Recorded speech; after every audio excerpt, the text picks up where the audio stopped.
Dans le cadre de la célébration de la semaine de l'Université du Burundi couplée au Sama School, le campus Rohero s'est joint aux autres entités universitaires pour jouer son rôle. Le thème général étant « Construisons des partenariats et un réseau durable à travers une recherche innovante pour la lutte contre la pauvreté et les inégalités socio-économiques ». Les différentes communications scientifiques tournaient autour de ce thème général. Dans l'amphithéâtre de l'IPEA, les présentations tournaient sur l'éducation et le développement durable, tandis qu'à l'ISCO, l'entrepreneuriat et la croissance économique occupaient les présentateurs. Les doyens de l'IPEA et ISCO ont, avant les exposés proprement dit, fait une brève présentation de leurs entités et les objectifs de cette activité. L'Institut de pédagogie appliquée est organisé en deux cycles de formation. Premièrement, nous avons le cycle de baccalauréat qui comprend 6 départements à savoir le département d'armée, de français, de chimie, de biologie-chimie, de mathématiques et de physique et technologie. À côté de ce programme du cycle de baccalauréat, il y a aussi un programme de cycle de master. Dans le cadre de la formation, comme l'indique le thème du jour, l'Institut de pédagogie appliquée jouit des partenariats qu'il a déjà signés avec les autres institutions et ONG internationales et même locales. Ici, nous pouvons citer par exemple l'ambassade des États-Unis à travers le mémorandum que nous avons signé avec cette ambassade. Nous sommes dans fellowship programme et voilà, nous avons déjà bénéficié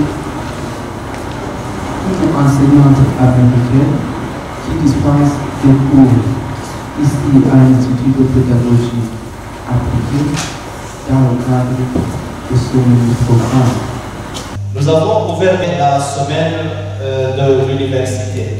La semaine de l'université qui est couplée à ce que l'on a appelé le Sama School. Sama School, c'est l'école d'été. Et les étudiants, les enseignants, les administratifs, tous les membres de la communauté universitaire sont conviés à cette semaine pour participer à des échanges, à des débats, poser des questions, rencontrer des gens. Et voilà, l'objectif, c'est de promouvoir la visibilité, promouvoir les activités de recherche,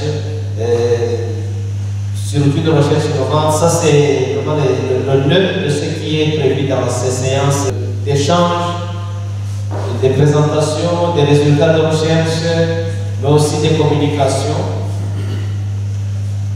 pour faire vivre la science au niveau de la communauté universitaire.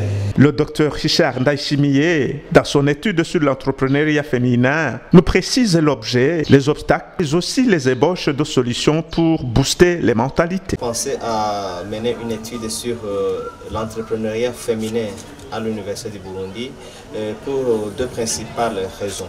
La première raison est que nous voyons que les femmes, les filles du milieu académique sont moins impliquées dans des activités génératrices de revenus. Et la deuxième raison, c'est qu'il y a peu de recherches sur l'entrepreneuriat féminin, surtout dans le contexte universitaire au Burundi.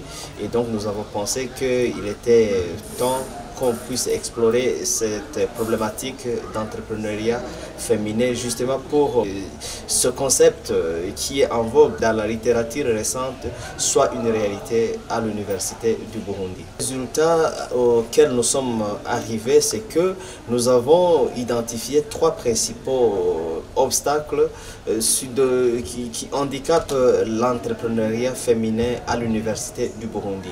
Le premier obstacle est un obstacle individuel où les femmes, les filles de l'université rencontrent des difficultés liées par exemple au complexe d'infériorité qu'elles se sous-estiment.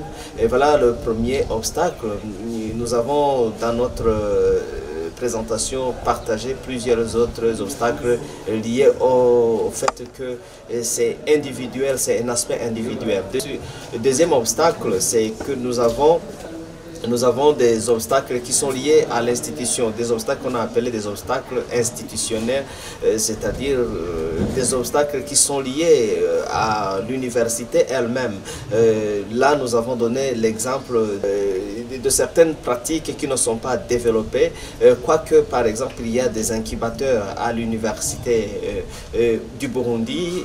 Il n'y a pas encore eu de programme d'accompagnement, un programme clair pour l'accompagnement entrepreneurial, et cela peut favoriser l'entrepreneuriat féminin. Le troisième obstacle, ce sont les obstacles qui sont liés au contexte, donc nous les avons appelés des obstacles contextuels, et ces obstacles sont souvent liés à des contextes politique, contexte social, contexte légal, le contexte même économique, socioculturel, etc. Nous avons donné des exemples. Voilà les trois principaux obstacles que nous avons identifiés, c'est-à-dire obstacles individuels, obstacles institutionnels et obstacles contextuels. Dans la discussion de nos résultats, nous avons identifié une ébauche de solutions, nous avons mis en exergue une ébauche de solutions. La première solution qu'on propose, c'est que face à ces trois types d'obstacles, il y a un moyen d'identifier, de mettre en œuvre trois types de solutions. Donc les solutions doivent être adaptées aux obstacles. Nous avons proposé des solutions individuelles, des solutions au niveau institutionnel. Nous avons aussi proposé des solutions contextualisées, contextualisables même. Et voilà, la deuxième ébauche de solutions, c'est que nous avons constaté qu'il y a possibilité de combiner ces solutions pour trouver des solutions, et que aussi le constat dans notre discussion est que il peut y avoir des solutions qui ne sont pas compatibles, et ça c'est par exemple le fait de concilier, de vouloir concilier la vie professionnelle à la vie sociale, à la vie de famille, et ça souvent il y a des handicaps de pouvoir développer ces solutions. Et la dernière ébauche de solution, c'est qu'il faut que les concernés s'y mettent pour pouvoir trouver des solutions contextualisables. Les femmes elles-mêmes peuvent trouver des solutions à leurs problèmes, donc des femmes académiques peuvent trouver des solutions contextualisables, par exemple initier eux-mêmes des projets de recherche qui peuvent aboutir à la création de l'emploi, des activités génératrices de revenus.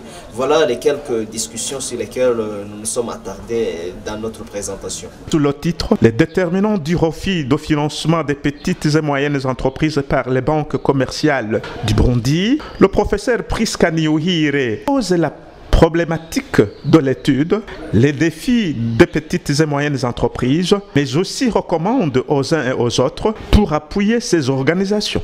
En fait, en rapport avec les petites et moyennes entreprises du Burundi, le constat c'est que les petites et moyennes entreprises ont une importance capitale, que ce soit au niveau de l'emploi, les offres essentielles de l'emploi, que ce soit au niveau de la contribution PIB, production intérieure brute, que ce soit au niveau de l'innovation.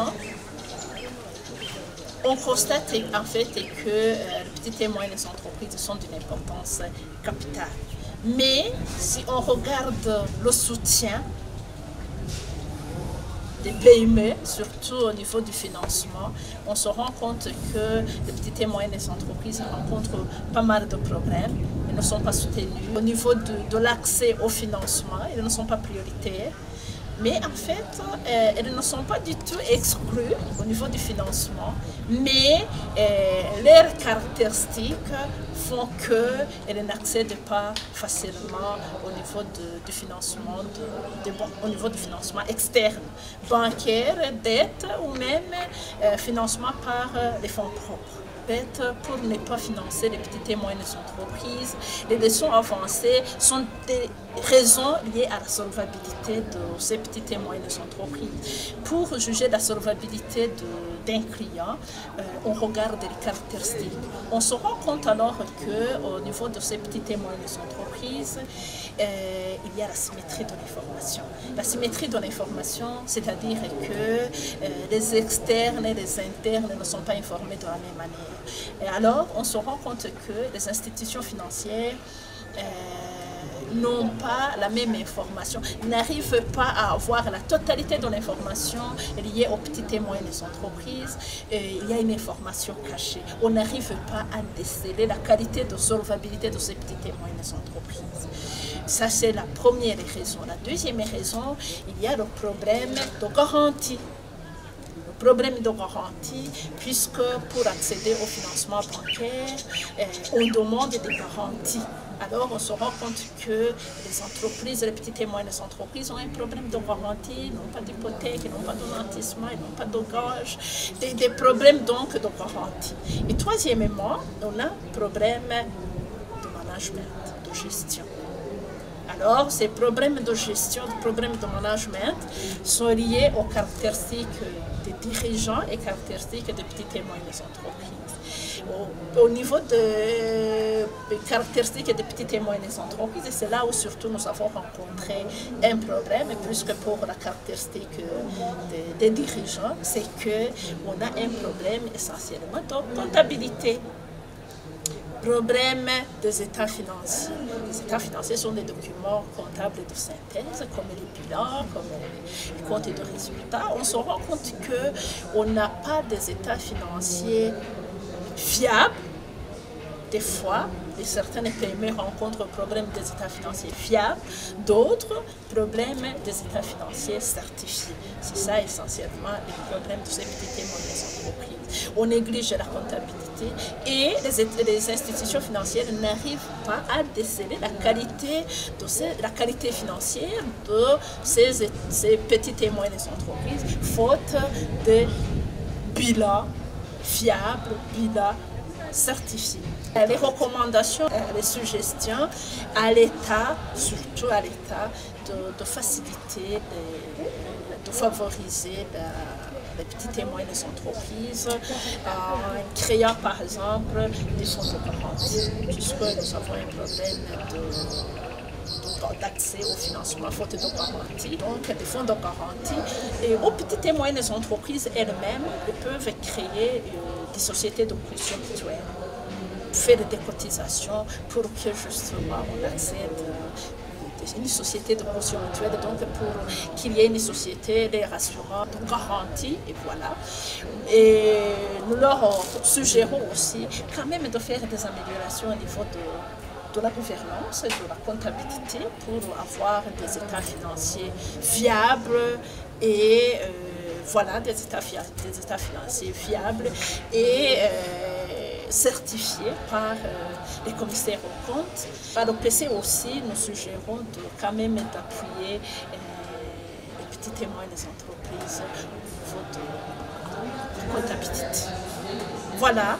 Donc, et aux banques aussi, vu l'importance des petites et moyennes entreprises, il faut quand même les traiter avec un peu de souplesse, puisque bien qu'elles n'arrivent pas à être très autonomes et très fiables au niveau du management, elles sont quand même à soutenir, puisqu'elles sont d'une grande importance. Il faut au moins être un peu souple au niveau des garanties, ou exiger des garanties spécifiques, pas des garanties ordinaires. Et penser aussi, je m'adresse aussi, je suggérerais aussi à l'État de penser à la création d'une institution spécialisée pour les petites et moyennes entreprises, comme on l'a fait pour les jeunes, comme on l'a fait pour les femmes. Dans son étude, expérimentation de l'efficacité de CTCIA dans l'enseignement-apprentissage des concepts difficiles en chimie générale, cas de l'enseignement supérieur au Burundi, le doctorant François Nitereka nous explique la méthode, le contexte, les résultats et certaines recommandations de cette recherche. C'est une approche qui a été inventée en Afrique par un professeur nigérien, Donodo Okebukura, et le professeur Juma Shabani, qui dirige actuellement l'école doctorale à l'Université du Burundi.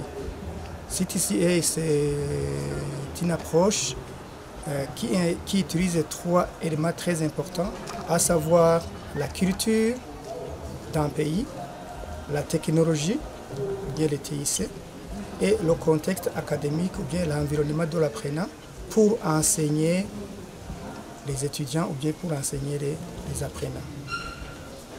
L'application de CTCA sur mon sujet, moi comme je suis chimiste, j'ai pris les concepts difficiles en chimie générale et j'ai utilisé cette approche pour les rendre très faciles et pour l'enseignant et pour l'étudiant. Les résultats de notre étude vraiment sont encourageants. Si on compare les résultats du post-test et ceux du pré-test par rapport aux étudiants qui étaient dans le groupe expérimental et aux étudiants qui étaient dans le groupe témoin, on voit que le score moyen du groupe expérimental est de loin plus supérieur à celui du groupe témoin. Donc pour dire que l'approche est la meilleure, c'est l'approche qui donne des résultats encourageants. Nous recommandons au gouvernement pour que l'approche CTCA soit utilisée dans les curricula universitaires et par conséquent à l'école secondaire aussi. La responsable du campus France au Burundi a par la même occasion partagé les opportunités offertes aux jeunes par son institut. Puisque en France, l'État subventionne très largement l'enseignement supérieur, ce qui fait qu'une année d'études coûte environ 14 000 € à l'État.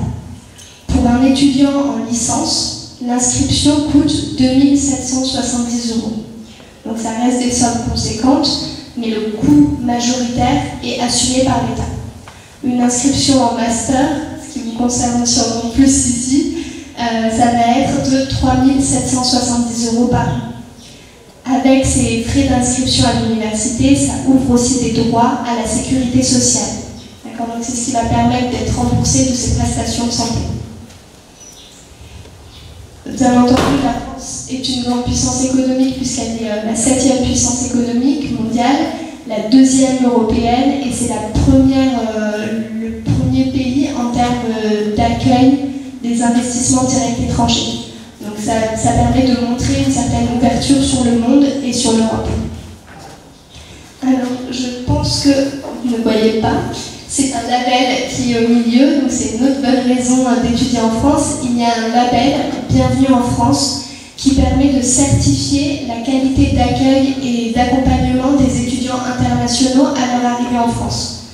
Parce que bien entendu, le processus de candidature, c'est déjà un processus en soi, mais le but, bien entendu, c'est d'arriver en France et de réussir ses études. Et pour ça, on a un label qui permet de vous assurer que les établissements dans lesquels vous postulerez vous accueilleront de la meilleure des façons possibles, pour que l'accompagnement puisse perdurer dans le temps. Et enfin, on ne peut pas finir de présenter les bonnes raisons d'étudier en France sans parler de l'art de vivre à la française, en termes de gastronomie, de centre de la fête, de musées, de cinéma, couverture sur le monde, etc. Donc plus concrètement, l'enseignement supérieur français est construit sur le modèle LMD, donc licence, master, doctorat. Une licence c'est 3 ans, un master 2 ans, un doctorat 3 ans, parfois plus. Donc on a différents établissements, à l'université par exemple, où on fait donc des licences, des masters, des doctorats. On a 75 universités publiques en France, qui sont réparties, encore une fois, partout sur le territoire. Donc les coûts d'inscription que je vous ai annoncés sont bien entendu les coûts d'inscription dans les universités publiques, puisque dans le privé, chacun établit les coûts d'inscription tels qu'il le souhaite. Donc vous avez une variété de formations à l'université publique assez importante. À l'université, vous pouvez également faire un cursus de médecine qui là ne rentre pas dans le bloc licence, master, doctorat, puisque c'est une construction différente, avec des études qui vont aller jusqu'à 12 ans et qui vont intégrer les études de médecine dès la première année. Ensuite, on a aussi des formations professionnalisantes de courte durée, donc les BUT, bachelor universitaire de technologie ou les BTS, brevets de technicien supérieur, qui sont toutes deux des formations d'une durée de 2 ans. À l'issue de ces 2 ans, vous pouvez soit intégrer le monde du travail, soit avoir ce qu'on appelle une passerelle pour intégrer une licence professionnelle et ainsi acquérir un niveau licence, donc 3 ans d'études. Après cette licence professionnelle, encore une fois, soit vous travaillez, soit grâce à une passerelle, vous arrivez en master. Et ensuite, on a les classes préparatoires aux grandes écoles, qui est là aussi une formation en 2 ans, qui est une formation qui n'est pas diplômante. Elle permet de vous préparer à passer des concours pour intégrer les grandes écoles, ce qui est vraiment une spécificité de l'enseignement supérieur français. Les grandes écoles, ça va être des écoles qui sont généralement intégrées au sein des universités et dans lesquelles vous allez pouvoir avoir un enseignement de qualité mêlé à des stages, des alternances, etc. pour mêler à la fois le savoir académique et le savoir professionnel. Au terme de cette semaine, les 2 représentants décanaux de ce campus ont fait une évaluation sommaire de cette semaine, ont dressé des propositions pour les futures célébrations. Mon point de vue personnel, je crois que le résultat a été atteint de manière générale. Bien sûr, on ne pourrait pas dire que tout a été rose. Il y a quelques difficultés, quelques défis auxquels nous avons fait face. Notamment, le premier défi qui me hante toujours, c'est quant à la participation, la mobilisation des participants a été vraiment un sujet délicat pour nous, d'autant plus que cette école d'été couplée à la semaine de l'université s'est organisée pendant que certains étudiants sont en stage, d'autres sont en session, et donc il a été difficile de mobiliser les participants à un niveau qu'on voudrait bien l'avoir. L'autre difficulté, c'est une difficulté peut-être qui ne devrait pas être. C'est par rapport à la participation du corps enseignant, que ce soit les enseignants à temps plein, les enseignants à temps partiel. Il y a certains qui sont venus, et il y a d'autres qui ne sont malheureusement pas venus pour écouter, pour participer au débat. Ça, c'est un défi. Le troisième défi, c'est peut-être pas tellement, je ne dirais pas que c'est un grand défi, c'est un rapport avec l'organisation de l'activité dans les différents campus. Et on voit qu'il y a les efforts qui sont éparpillés. J'y vais juste avec une proposition. Si par exemple les campus devraient faire des tour de rôle pour l'organisation des écoles d'été, à commencer par exemple par le campus Mutanga, et que toutes les sessions parallèles, toutes les activités se déroulent au campus Mutanga et que l'année suivante, ça soit organisé au campus Rohero, etc. Et on fait le tour de tous les campus et à mon avis, cela mobiliserait les acteurs autour d'un même campus et il y aura les efforts qui ne seront pas éparpillés. Cette activité de Summer School qui vient de se passer ici à l'Institut de pédagogie appliquée, il s'agissait d'une activité qui nous a beaucoup plus intéressés à travers les différentes présentations que nous avons pu suivre.